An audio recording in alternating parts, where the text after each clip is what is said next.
The equator is the original paradise where all creatures live together. It is the cradle of life. Humans and every other animal appeared first on the equator.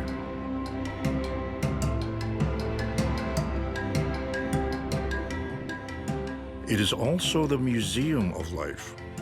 In this super stable climate, animals do not go extinct, except when people kill them off.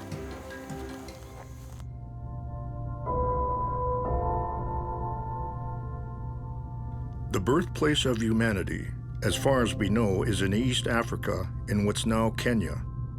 Archaeologists have found the remains of different humanoid species here that go back 6 million years.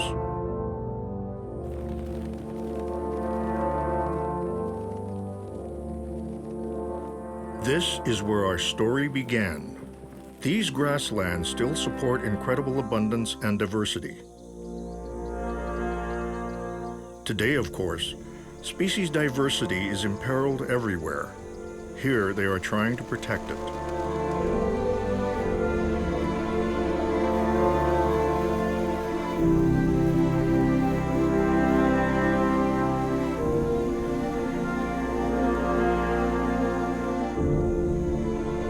The Old Pajita Conservancy is a 90,000-acre oasis for Kenya's most iconic species.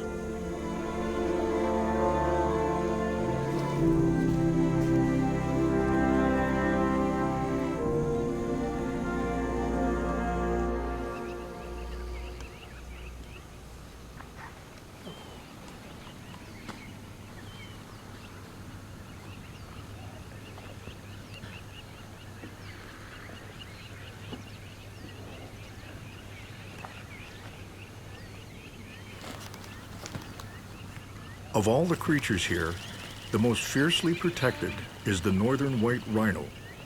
The world has only 3 of these gentle giants left. The northern white rhino is a subspecies of white rhino that was actually native to northwestern part of Uganda, southern Sudan, DRC Congo, Central African Republic. But unfortunately, poaching intensified so much from 1950s, but heightened so much between 1970s and 1990s when we lost a substantial amount of elephants and rhinos to poaching.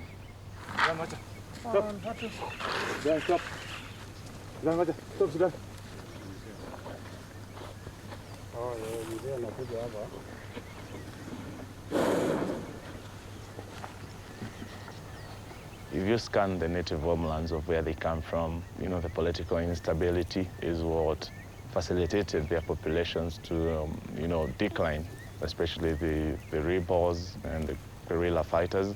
And they realized the value of the horn. That is when they took advantage of that and killed the northern white rhinos to have only 3 left as of now.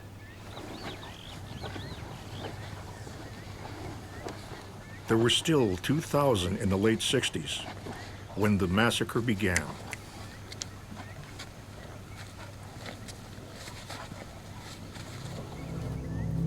Rhino horns can weigh 3 kilos.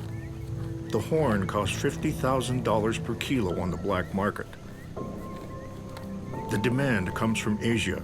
It's based on beliefs about the horn's medical properties, which are entirely false.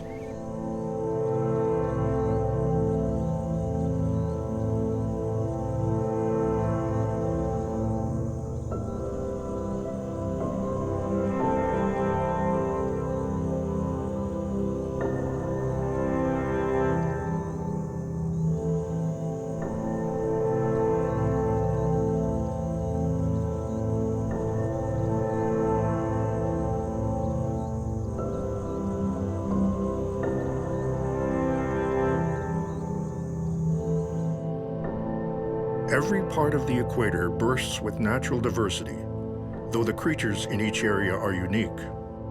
Likewise, diversity is threatened everywhere on the equator, though the reasons vary from place to place. The Maldives is an island nation in the Indian Ocean. It sits on 26 coral atolls growing on submerged mountains.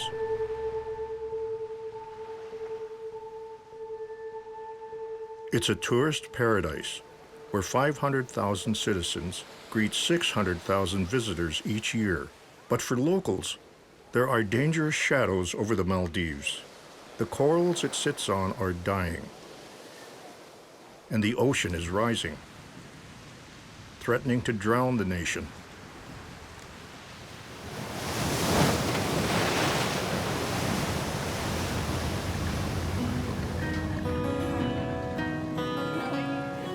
Yamila Krusk and her husband Torsten are German divers dedicated to saving the corals. They call themselves coral doctors.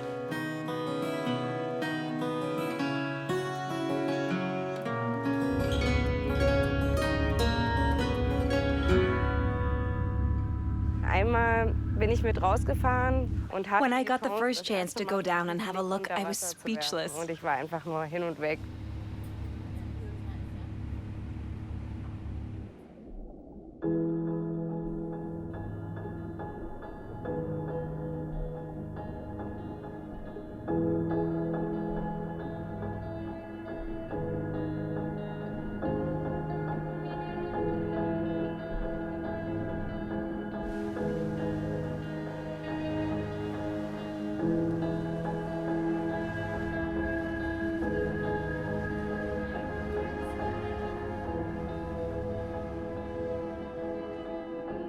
Coral supports the Maldives' stunning diversity of marine life. Coral itself is like a skeletal structure, and within that live tiny microalgae called zooxanthellae. And they work with the coral. They give coral food. In return, the coral gives them a habitat. So they have a good relationship. They work together. The zooxanthellae will catch the food, process it through this deposit below as like a very thin layer of limestone. The corals build up and up like this. So corals can grow up to about 15 centimeters a year. Marine biologist Emily Armstrong Smith works with the coral doctors. Living here, the Maldives is so unique in terms of the marine life it can offer.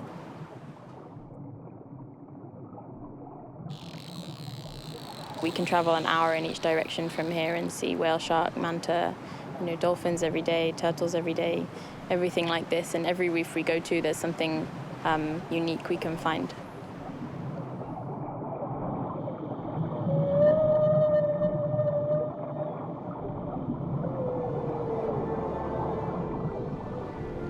Right now, I can't imagine any kind of paradise more than this, yeah. But equatorial seas are getting hotter and endangering paradise.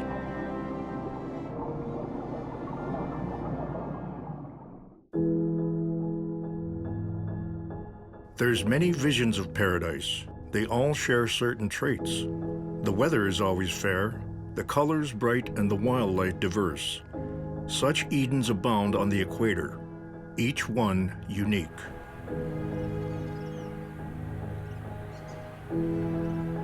In Ecuador, between the Andes and the Amazon, is Yasuni National Park. It's said to be the single most biodiverse place on Earth, but its riches are deeply hidden.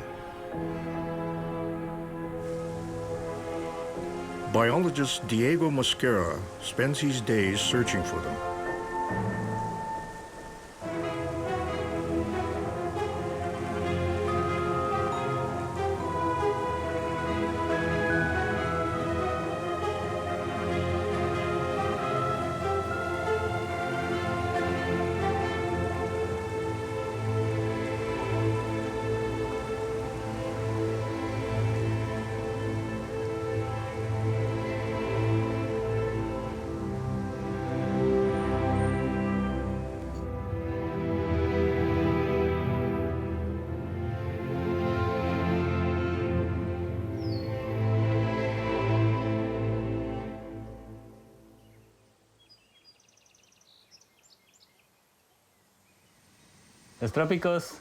The tropics are known in the scientific world as the Museum of Life and the Cradle of Life. Most of the species that inhabit the planet live here. So it's a place where most of the species are preserved. It is also called the Cradle of Life because it gave rise to the emergence of new species. In the temperate zones, you have seasons. At the equator, we have consistent weather all year. That allows species to avoid a lot of stress.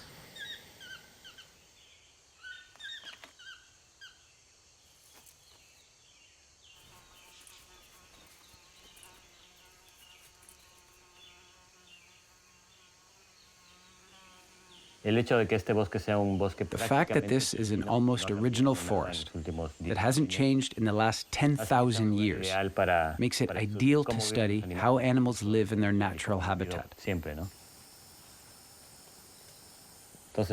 can go to the forest and walk for hours and not see any animals. But that doesn't mean animals are not there.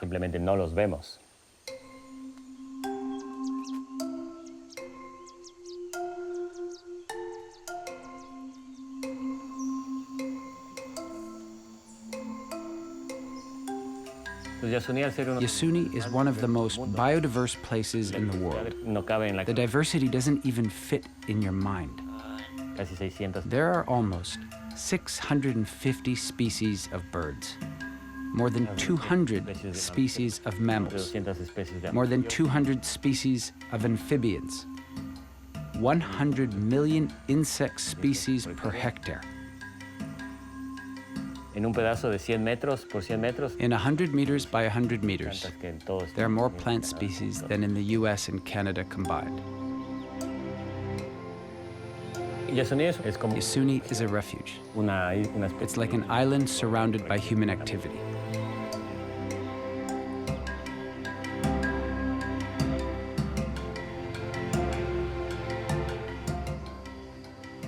Human and animal life on the equator are closely bound up. Everywhere, diversity is threatened by the needs and greeds of people. But there's dedicated people everywhere trying to protect it.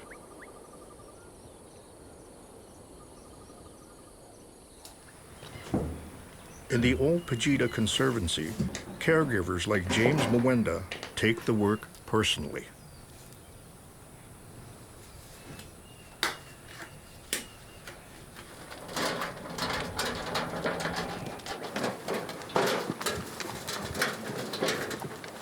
Sudan, good boy.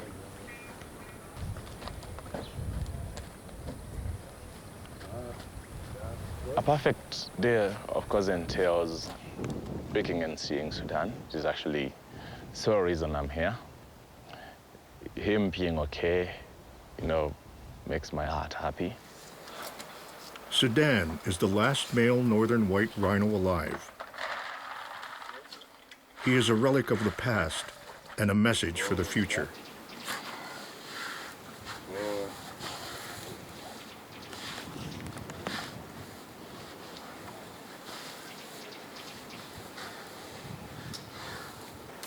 Sudan, boy.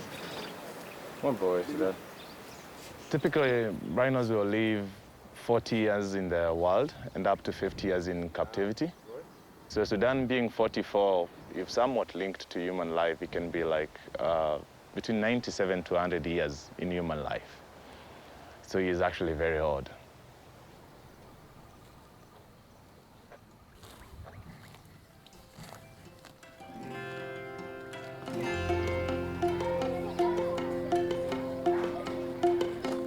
Foreigners want the rhino horns, but it's the local people who hunt them.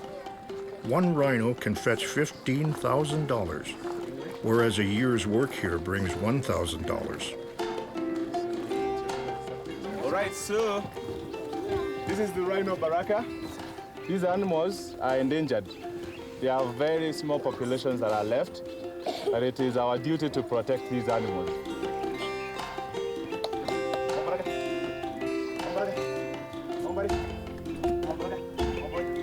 If you are able to change the mindset of the young people, you are either changing a future poacher or an animal byproduct stealer, or either you're changing the mindset to be a future conservationist. Because if we have to have a dream or a vision for these animals, then it basically has to start with young people. Let's start off.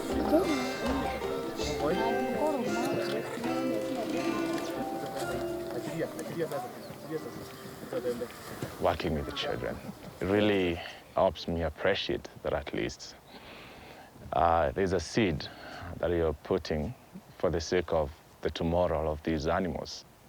I mean, it makes my heart feel overwhelmed that at least, yeah, it's true that Sudan will go one day, but at least the platform that he has created to help people realize and understand is a very, very essential tool.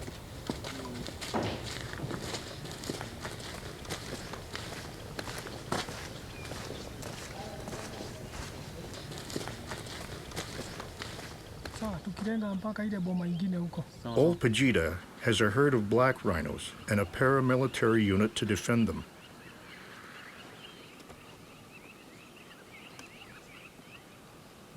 The reason we have to protect our rhino is that if they are not being protected, they will come to an end. They will come to an extinct, whereby there will be no more rhinos in Kenya, and let's say globally there will be no rhino. That's why we take this charge, we risk our life to protect them so that they may increase in number.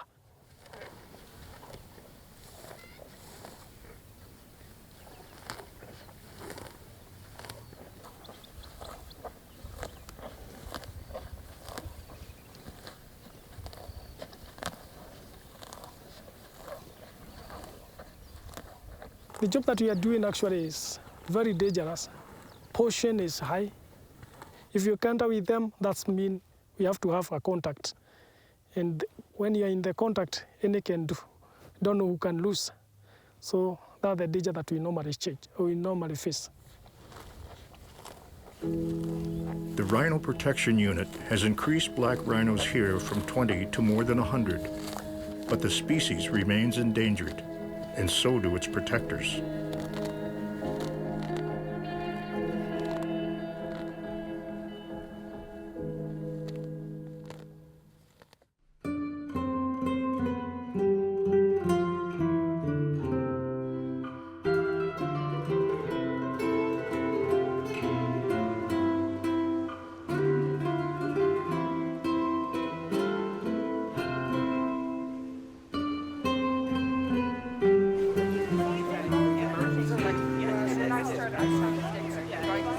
Around the equator, warming water made worse by El Nino events endanger coral and marine diversity. In the Maldives, coral that survive are often damaged by careless boating or tourists. That's where the coral doctors come in.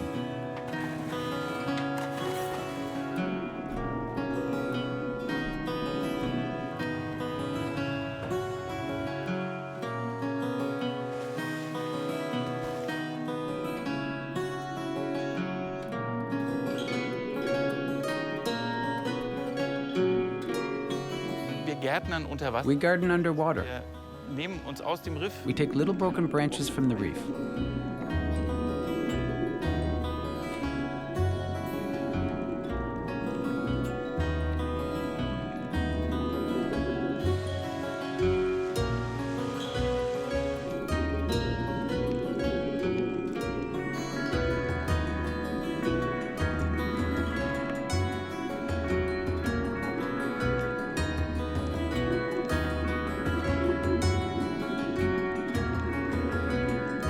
Coral is dying in the global ocean because airborne carbon dioxide heats the water and makes it acidic. With less calcium in them, the corals become more brittle. The coral doctors fight back with tricks taken from gardening, biology, and home renovation. New recruits are trained to take broken fragments and rebuild coral trees. Guys, as you can see here in the different boxes, we have different type of coral. Okay, so you can see from this first box, for example, branching coral. Okay, so here we have Pusillopora. Okay, they normally are like these. Okay, and here you have the fragment. So on the top of these corals, where there's lighter color, this is where new tissue is growing. So we can see on this species as well, the slightly color more blue at the tops, this is new tissue. New tissue. So actually, this is really healthy coral. Here, this means new corals are growing all the time. Okay.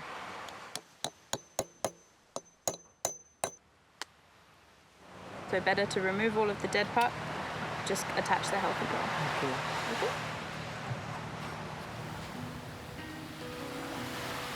Like this. Yeah, like this, perfect. Oh, you can check and then Like this.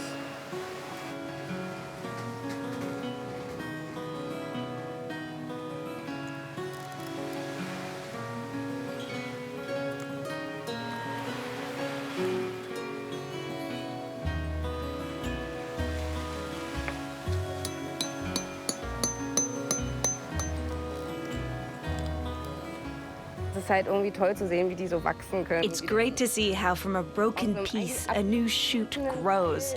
They're very colorful when they're young. Und die ist dann meist auch ganz bunt. Die neuen Triebe sind richtig schön bunt.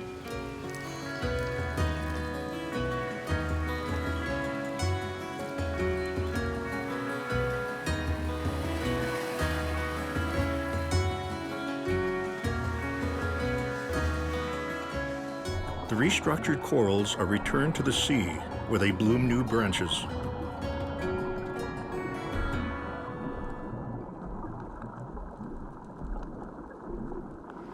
Actually, it's quite a quick process. In just 2 weeks or so, we can see some fast-growing corals already completely covered a nail or the frame, and you're starting to attach, and then they start to grow outwards.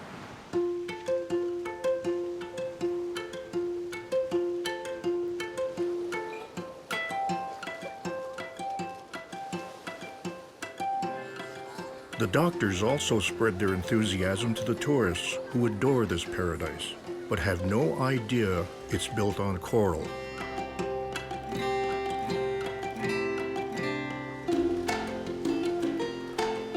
We are here to celebrate a coral landing day. Der Block will be powered by coral. Gerade bei den chinesischen Gästen. Many of our guests, especially those who can't swim, walk on the corals. If they don't know what they are walking on, it's no surprise that they are destroying the corals. Wir uns nicht wundern, dass sie sie kaputt machen. So, Emily is going to show you how to hide it. Und es gibt ganz viele Leute, die gar keine Ahnung haben. Und wenn man denen eine Koralle gibt, Many people had no idea about corals. If you give them one, they are excited to turn it around. faszinierend und das ist ein Tier und ehrlich. They're fascinated and often say, wow, this is an animal? We thought this was a stone. Richtig wissbegierig und They are eager to learn more about corals. That's why our work is really important. With every nail and zip tie, they're rebuilding the matrix that supports the diversity of life in the ocean.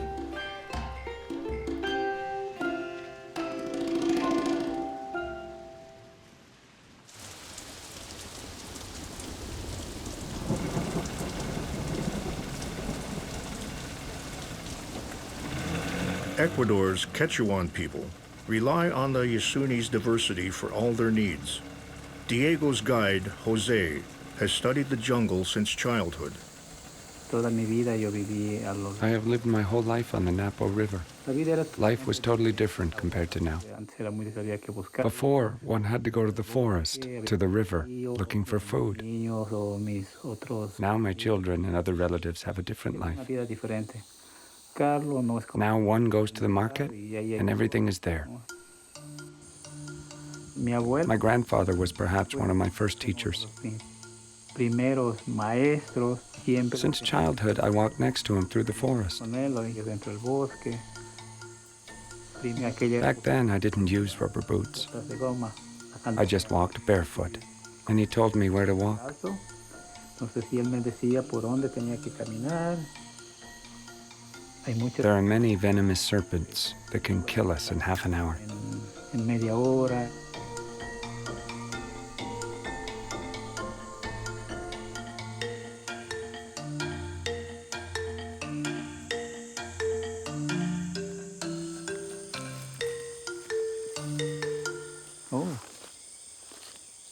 What we see there on the tree, this thing on the left, is an ant nest. Es un nido de hormigas. This is the tunnel, sort of a road, that they make to come over the ground. And it connects to their home. So when indigenous people want to use it as a repellent, you put your hand here. The ants will crawl on you. These ants have to be killed. It's a very strong smell.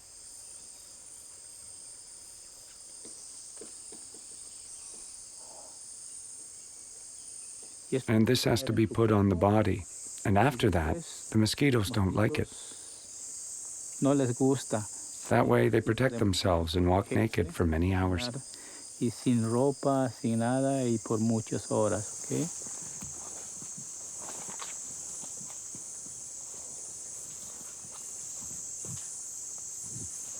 Here we have this plant. It is a medicine. In my language, it is called shungapanga, and my grandparents used it when our stomach is too big and there is much pain. We cut 3 leaves and we put a bowl with 1 liter of water. When it is boiling, we take 3 leaves together. We leave them boiling for 10 more minutes. Then we drink a cup 3 times a day. We do this for 2 days, and after this, the stomach pain will disappear.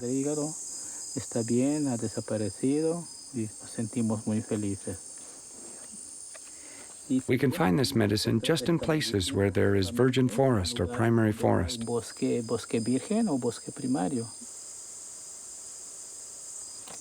These plants are very delicate, so if there is deforestation, they will disappear forever and will never grow up again.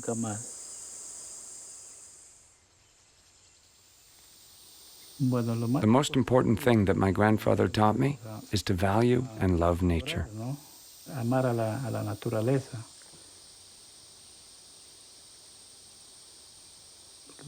He told me, what you have around you is your life. If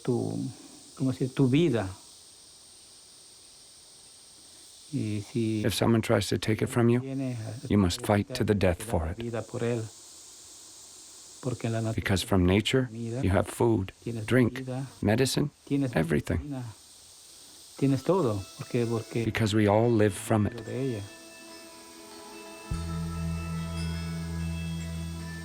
To me, paradise is this green world. To me, this is everything. My primordial paradise, Yasuni.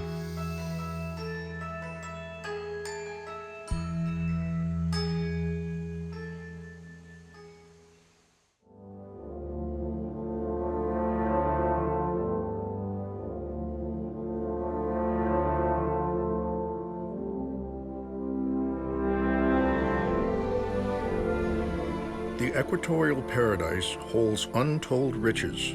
Some places it is oil, some places it is ivory.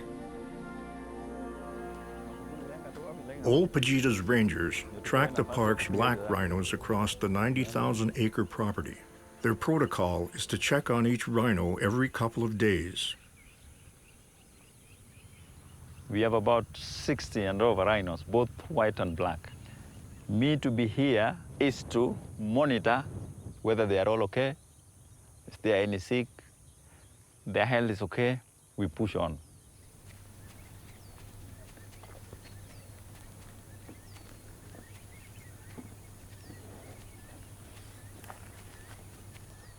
Do you know why it's doing that? No. To show it is of what time, so that we can follow it quickly. If it is hot, we follow. If it is hot, it shows that the rhinos must be closer. We follow the tracks, then we get it.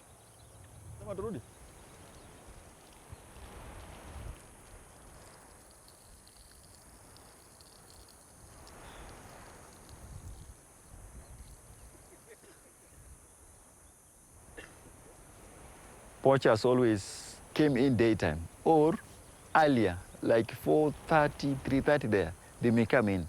So once they came in, they go to thick bushes. where they can stay for the whole day monitoring the rhino, how the movements of rhino are. At around 7 or 8 there, they kick. Shoot, then take the horn quickly, then they run away. So we have to pass everywhere. If you don't do that, night they start disturbing us, killing rhinos like that.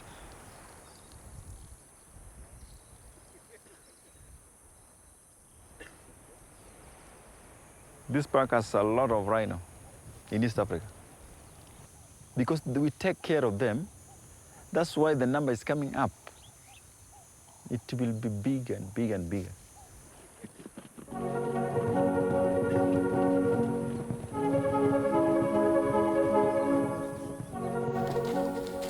Northern white rhinos are a different story. There is only one male of the species left, the very elderly Sudan.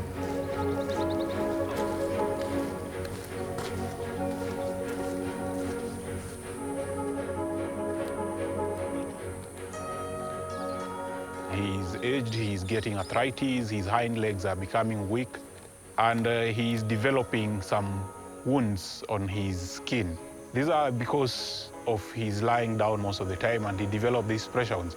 So we've tried to create an environment whereby he has a good sleeping bed that has got soft sand and hay on it, so that, he can heal, the wounds can heal. We've also been treating and cleaning these wounds on a daily basis, and he's doing very well.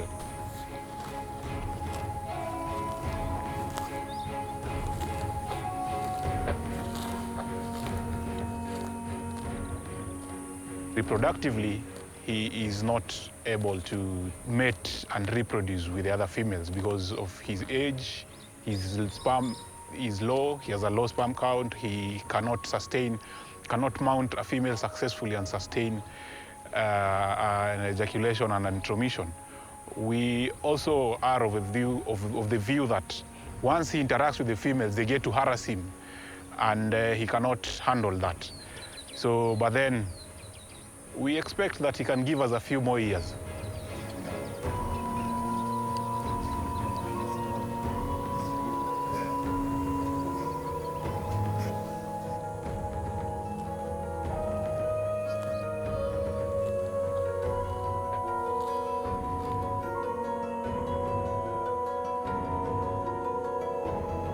Sudan is just a big animal. We can see him, we can touch, we can feel him.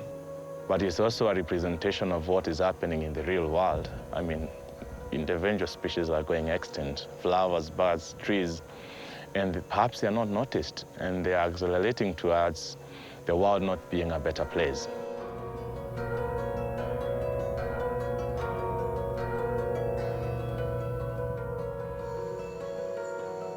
In the Yasuni rainforest, creatures are threatened by oil wells that have been drilled throughout the park.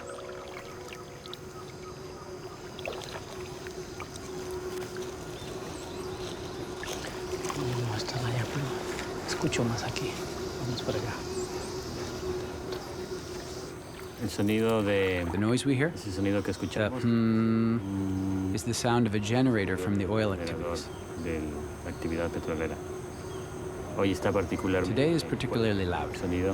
It depends a lot on where one is, the wind, fog, etc. But despite it being so far, we can hear the noises super loud. If we detect it like that, for the animals it's way worse.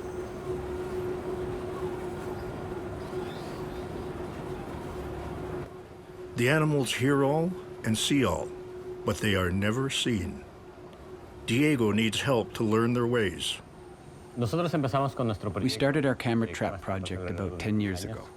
Cuando nosotros empezamos este proyecto, teníamos la idea de aprender más sobre los animales. Entonces, en lo que se refiere al estudio de In regards to the study of mammals, we can literally divide it into before and after camera traps. Because with the camera traps, we've obtained a lot of information, and valuable information.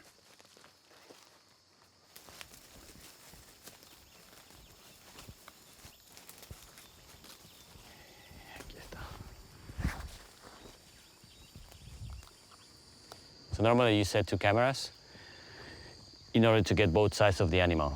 It's better if you have both sides of the animal to look at the spots. And then you can look at the spots and you can identify individuals. And that's the important thing when you study these animals, because when you know individuals, then you can do a lot more things. You can estimate the abundance, the density, when they are active, and many, many other things. The jaguars use the same routes over a long period of time. In this case, what I'm trying to do is to get a video of him. I've got it in this particular place, and then on the main trail several times over the year. So it's a resident jaguar.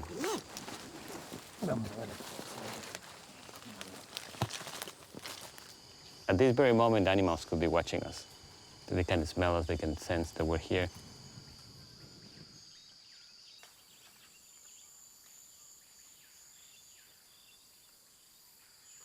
When you set camera traps, you never stop being surprised. There's nothing better than going into the forest and setting a camera trap and coming back to see.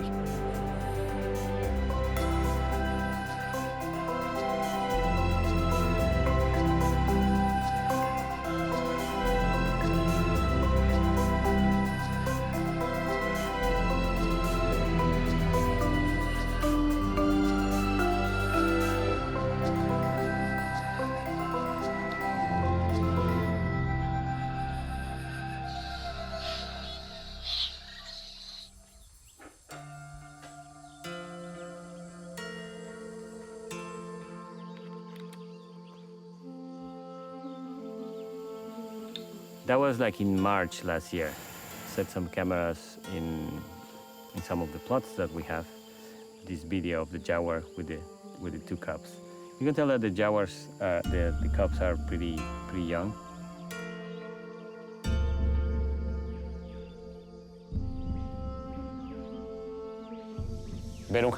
For me, the jaguar is like poetry. To see a jaguar, it is like an energy, so powerful that you feel that you will never tire.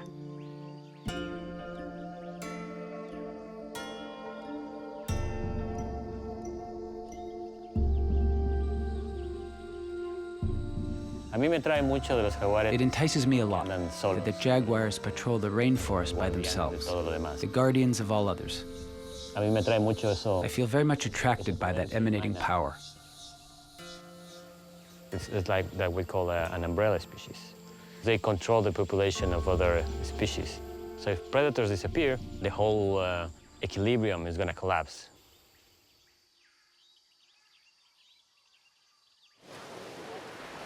As the world warms, normal tropical phenomenon grow more and more menacing. In 2016, a strong El Niño heated the corals of the Maldives so much that the algae living on them fled. When that happens, the coral die. Now the problem we've experienced is wave movement and water movement kind of failed, and no one really knows why. It's called an El Niño event. But when it fails, it means warm waters stay on the surface for much longer, and they just get hotter and hotter. So usually the temperature in the Maldives is about 29 degrees.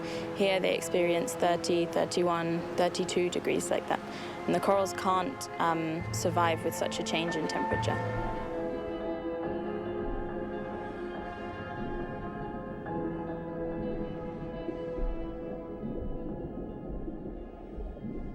Living corals like these are a vast bouquet of colors and shapes. When the corals die, the ocean bottom becomes a ghostly reflection of its former self. The coral bleaching of 2016 was a real shock. In some places, it killed our entire project.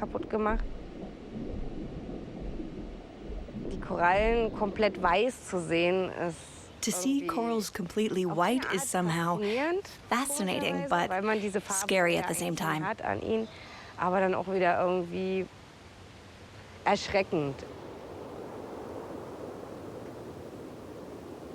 Despite the devastation, the coral doctors are undaunted in their mission.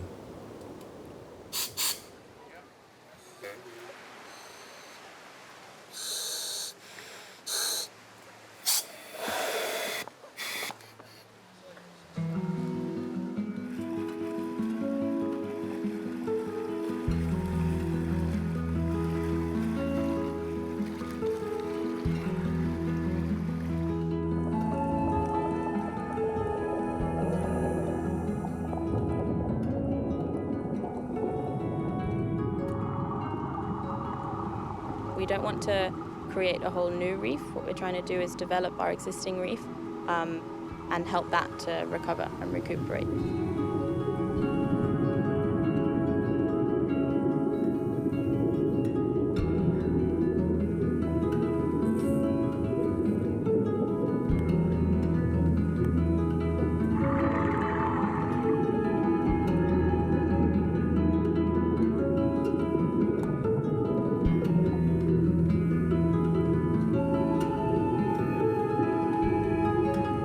What I really love is when we start to fill up a frame and we see fish immediately. So sometimes you put the frames in the water, immediately fish are swimming in and out. So this is great because it shows you've been successful in creating a kind of authentic habitat.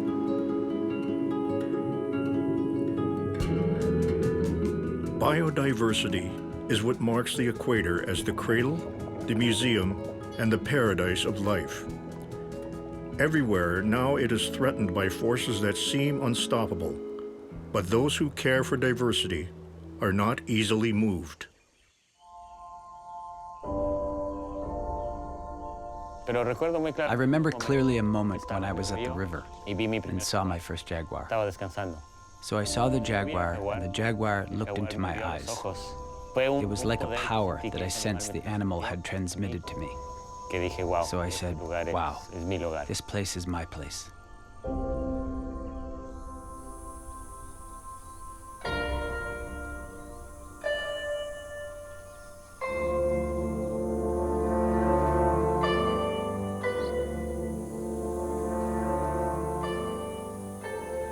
We can't afford to be losing a rhino to poaching, and that is why we have to continue working as hard as possible to make sure at least we deter, people coming in and trying to kill the animals.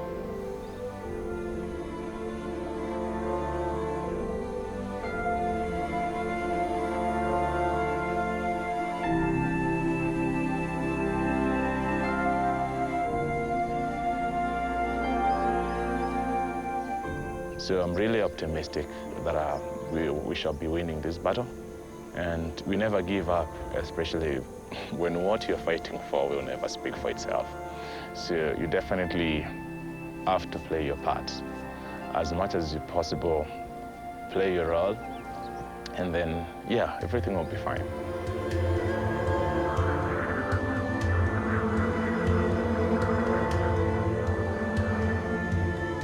A few months after this was filmed, Sudan died. His death was the end of northern white rhinos as a species, and that much less diversity in the world.